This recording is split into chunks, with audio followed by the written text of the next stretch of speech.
പാലോ? നാരങ്ങുള്ളം വേണമെന്നാണല്ലോ ഞാൻ അമ്മയടുത്ത് പറഞ്ഞിരുന്നത്.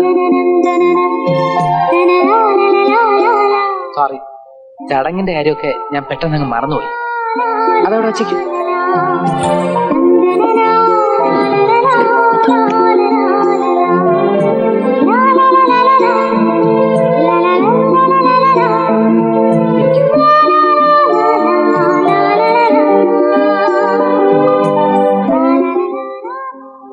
എന്താ പറയേണ്ടത്? എവിടെയാ തുടങ്ങേണ്ടത്? രക്ഷിക്കണേ ഭഗവാനെ.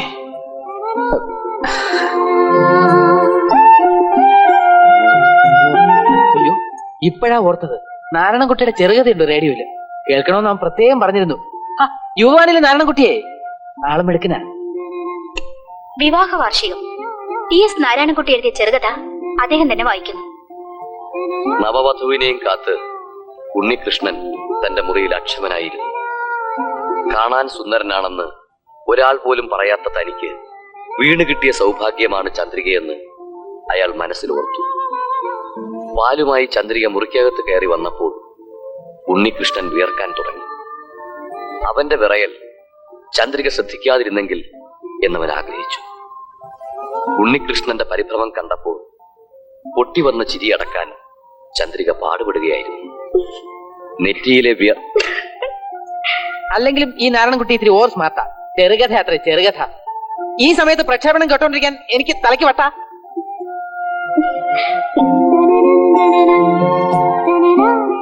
പിന്നെ ഒരു കാര്യം അഡ്വാൻസ് ആയിട്ട് പറയുക. എന്റെ ഭാഗത്തു നിന്നും ഇന്ന് എന്തെങ്കിലും അവിവേകം ഉണ്ടാവുക ക്ഷമിച്ചോളൂ കേട്ടോ.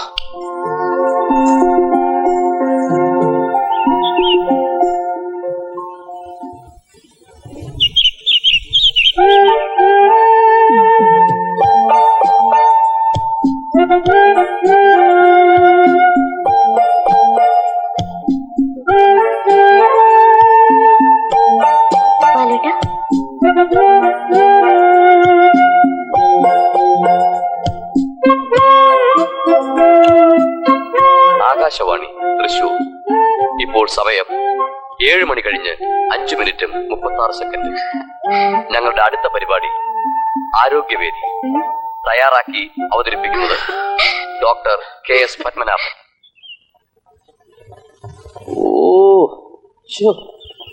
നാരായണി, ബാലു വെജിറ്റേറിയൻ സമ്മതിച്ചു. എന്നും വെച്ച് നീ പുല്ലും വൈക്കോലും ഒക്കെ വെട്ടിയെറിഞ്ഞ് പുഴുങ്ങി കൊടുത്ത അവൻ കഴിക്കുവോ? നിങ്ങൾ തന്നെയല്ലേ സ്ട്രേറ്റ് ഫോർവേഡ് ആയിട്ട് പോയി അന്വേഷിച്ചത്? അതെ. എടി, ചായയും കാപ്പിയും കഴിക്കില്ലെന്ന് വെച്ച് ഇറച്ചിയും മീനും കഴിക്കാതെ വരുവോ? ഒരു കോഴി പൊരിച്ചയില്ലാതെ എന്തോന്ന് വിരുന്ന്. അച്ഛന് കോഴി പൊരിച്ചത് കഴിക്കണമെങ്കിൽ അതിന് സ്ട്രേറ്റ് ഫോർവേഡ് ആയിട്ട് പറഞ്ഞാ പോരെ? വെറുതെ എന്തിനാ ബാലുവേട്ടനെ കൂട്ടുപിടിക്കുന്നത്? കൈമാറ്റ്. അതാ ഞാൻ പറഞ്ഞത്, നീ അമ്മയുടെ മോള് തന്നെ. അമ്മ എന്ത് പറഞ്ഞാലും നീ അമ്മയുടെ ഭാഗം പിടിക്കത്തുള്ളൂ. അച്ഛന്റെ ഭാഗം പിടിക്കണോള് പോയല്ലോ. ദേ ഇപ്പൊ ഇങ്ങോട്ട് വരും. സമ്മതിച്ചു. 11 മണി എന്ന് പറഞ്ഞാൽ കൃത്യം 11 മണി. ഇങ്ങനെ കൃത്യനിഷ്ഠ വേണം.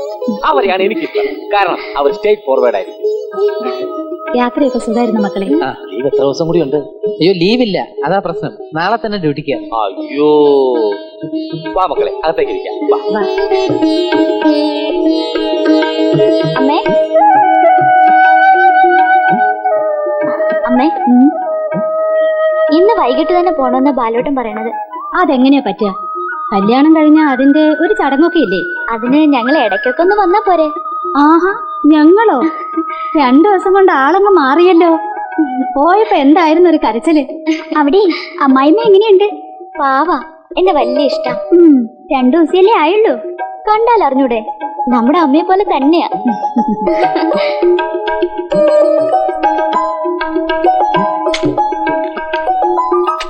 ബാലുവിന് ഇവിടുത്തെ കറികളൊന്നും ഇഷ്ടപ്പെട്ടില്ലെന്നാ തോന്നുന്നത്. ഏയ്, അങ്ങനെയൊന്നുമില്ല. മോളെ, ആ ചീരത്തോരൻ എടുത്തു കൊടുക്ക്. വേണ്ട, മതി. അയ്യോ, ഒന്നും കഴിച്ചില്ലല്ലോ. എന്താ ഇഷ്ടമെന്ന് വെച്ചാൽ അത് തുറന്നു പറയാൻ മടിക്കണ്ട. കാരണം ഞങ്ങൾ സ്റ്റേറ്റ് ഫോർവേഡാ. എന്താണ് ഇഷ്ടമെന്നൊക്കെ അറിഞ്ഞാലല്ലേ ഇനി വരുമ്പോ അത് ഉണ്ടാക്കി വെക്കാൻ പറ്റൂ. സ്ട്രേറ്റ് ഫോർവേഡ് ആയിട്ട് പറഞ്ഞ എനിക്ക് പ്രത്യേകിച്ച് അങ്ങനെ ഇഷ്ടങ്ങളൊന്നുമില്ല. എന്നാലും കോഴിയിറച്ചി വളരെ ഇഷ്ടമാണ്.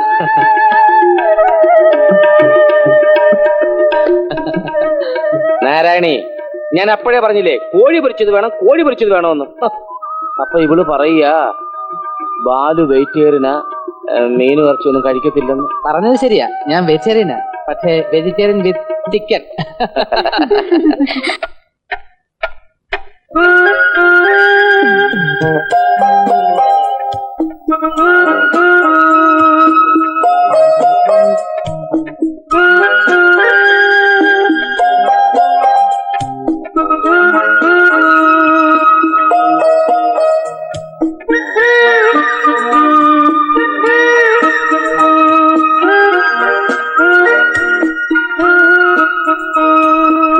കല്യാണം കഴിഞ്ഞേ പിന്നെ ഇവിടുത്തെ ക്ലോക്ക് വളരെ പതുക്കെ നടക്കണുള്ളൂ.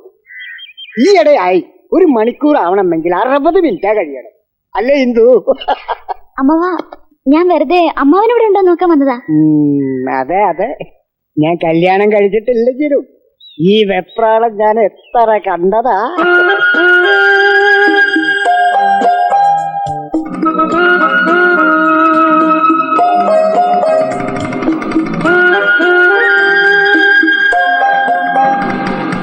കുഞ്ഞിതുവരെ എവിടെയായിരുന്നു? ഇവിടെ ഒരാൾ കരയെ പിടിച്ചിട്ട മീനിനെ പോലെ കെടുന്നിങ്ങനെ പിടയ്ക്കായിരുന്നില്ലേ എന്റെ പൊതിയില്? ഇത് ഷേവിംഗ് ക്രീം. ഇനി എല്ലാ ദിവസവും നല്ലോണം മിന്നിങ്ങി നടന്നോ? പിന്നെ ഞാനും അമ്മാവനെ പോലെ താടിയും വളർത്തി സന്യാസി ആവണമെന്നാണോ? കൊള്ളാം. ഇതാണോ ഷേവിംഗ് ക്രീം? അത് അമ്മാവൻ കളിയാക്കാതിരിക്കാൻ വേണ്ടി പറഞ്ഞതല്ലേ. ബാലു, ഷേവിംഗ് ക്രീമിന് നല്ല മധുരം അല്ലേ? അമ്മാവന് വേണം.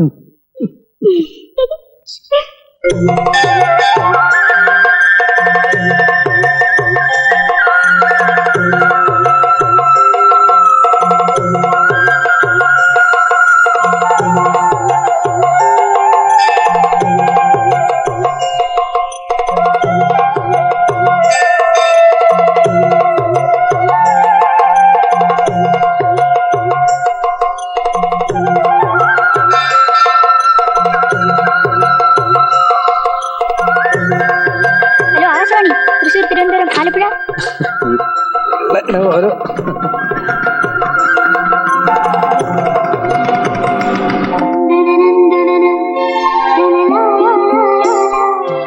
ഹലോ, സ്വപ്നം കാണാണോ? എല്ലാം ഒരു സ്വപ്നം പോലെ തോന്നുക എനിക്ക്. പെട്ടെന്ന് എന്ത് പറ്റി? എന്റെ മനസ്സ് കൊതിച്ചതുപോലെ എല്ലാം എനിക്ക് കിട്ടി. ഈ സ്നേഹം, ഈ മനസ്സ്, ഈ കുസൃതി എല്ലാം എനിക്ക് എന്ത് ഇഷ്ടാണെന്നറിയോ? തുടക്കത്തിൽ എല്ലാ പെണ്ണുങ്ങളും അങ്ങനെയൊക്കെ തന്നെ പറയും. കുറച്ച് കഴിയുമ്പോ ഇടി, വെട്ട്, കുത്ത്. എന്തു നമ്മൾ തമ്മിൽ അങ്ങനെ വല്ലതും ഉണ്ടായാ ഫീൽ ചെയ്യുന്ന ടൈപ്പാണ് ഞാൻ.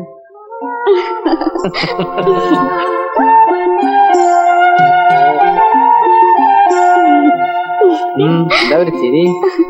അല്ല, ഇങ്ങനെ കാണാനാ കൂടുതൽ ഭംഗി. അതെ, എങ്ങനെയുണ്ട്? എന്ത് വലുത് ഇത്? വേണ്ടത്.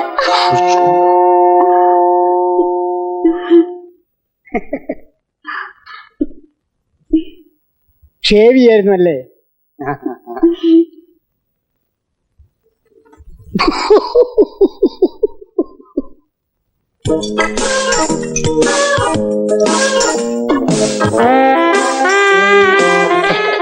അപ്പൊ അതാണ് സംഭവം. എനിക്കതല്ല, നമ്മുടെ സ്റ്റേഷൻ ഡയറക്ടർ ഏത് പ്രോഗ്രാം റെക്കോർഡ് ചെയ്യാനും ലക്ഷ്മി മേനോനെ തന്നെ വിളിക്കുന്ന രഹസ്യമായി എനിക്ക് പിടികിട്ടാത്തത്. അതെ, ജോലിയിലുള്ള സിൻസിയറിറ്റി ഉണ്ടാ. അല്ലാതെ നാരായണൻകുട്ടി സാറിനെ പോലെ സ്റ്റുഡിയോയിൽ ഞാൻ വെറുതെ ഒന്നും ഇരിക്കുകയല്ല. അതെ അതെ, മാഡത്തിന്റെ സിൻസിയോറിറ്റി ഒക്കെ നമുക്കറിയാം. എവിടെ ലൈഫ് ബോയ് ഉണ്ടോ അവിടെ ആരോഗ്യമുണ്ട് എന്ന് പറയുന്ന പോലെ എവിടെ രശ്മി ഉണ്ടോ. പ്ലീസ് സർ, ഒന്ന് നിർത്താമോ? നമ്മൾ ഇന്നിവിടെ കൂടി എന്തിനാ? ബാലു സാറിനും മിസ്സസിനും ഒരു ഡിന്നർ. അതിനിടെ ഈ പാവം എനിക്കിട്ട് വാരില്ലേ സാറേ? അല്ലെങ്കിലും നാരായണൻകുട്ടിക്ക് കുത്തും കോമയും ഇല്ലാതെ സംസാരിക്കുന്ന ഒരു സ്വഭാവം ഉള്ളതാ. അതും ഇതൊക്കെ പറഞ്ഞ് പാർട്ടിയുടെ മൂഡ് കളയരുത് സാർ. പറയുന്നത് നാരായണൻകുട്ടി സാറായതുകൊണ്ട് രശ്മിക്ക് വിഷമം തോന്നേണ്ട കാര്യമില്ല. നാരായണൻകുട്ടി സാർ തമാശ പറയുന്നെങ്കിൽ കേൾക്കുന്നവരെന്ത് വിചാരിക്കും? ലക്ഷ്മി മേനോൻ നിലയത്തിലെ ഓൾറൗണ്ടർ ആയതുകൊണ്ടാണ് നാരായണൻകുട്ടി സാർ ഇങ്ങനെയൊക്കെ പറയുന്നത്. ഇങ്ങനെയൊക്കെ കേൾക്കാൻ ഒരു പ്രത്യേക ഭാഗ്യം വേണേ. ഒന്ന് പോ ബാലേട്ടൻ.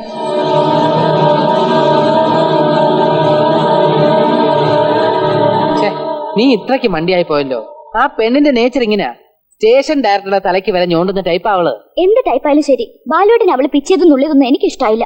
ഒരു സോഷ്യൽ മൂഡിൽ അവൾ അങ്ങനെ ചെയ്തു എന്നല്ലാതെ നീ കരുതുന്നത് പോലെ. എന്നോട് ആരെങ്കിലും ഇതുപോലെ സ്വാതന്ത്ര്യം കാണിച്ചാ ബാലോട്ടിന് ഇഷ്ടപ്പെടുവോ? ഇനി അഥവാ അങ്ങനെ ആരെങ്കിലും സാഹസം കാണിക്കാൻ വന്ന എന്റെ ഇടിയുടെ ചൂട് അവൻ അറിയും. അത് ശരി. അപ്പൊ സ്വന്തം കാര്യം വരുമ്പോ സോഷ്യലും ഇല്ല, ഒന്നുമില്ല അല്ലേ? ഓക്കെ, നീ പറഞ്ഞൊക്കെ സമ്മതിച്ചു. രശ്മി എന്നെ നുള്ളി എന്നുള്ളതല്ലേ നിന്റെ പരാതി?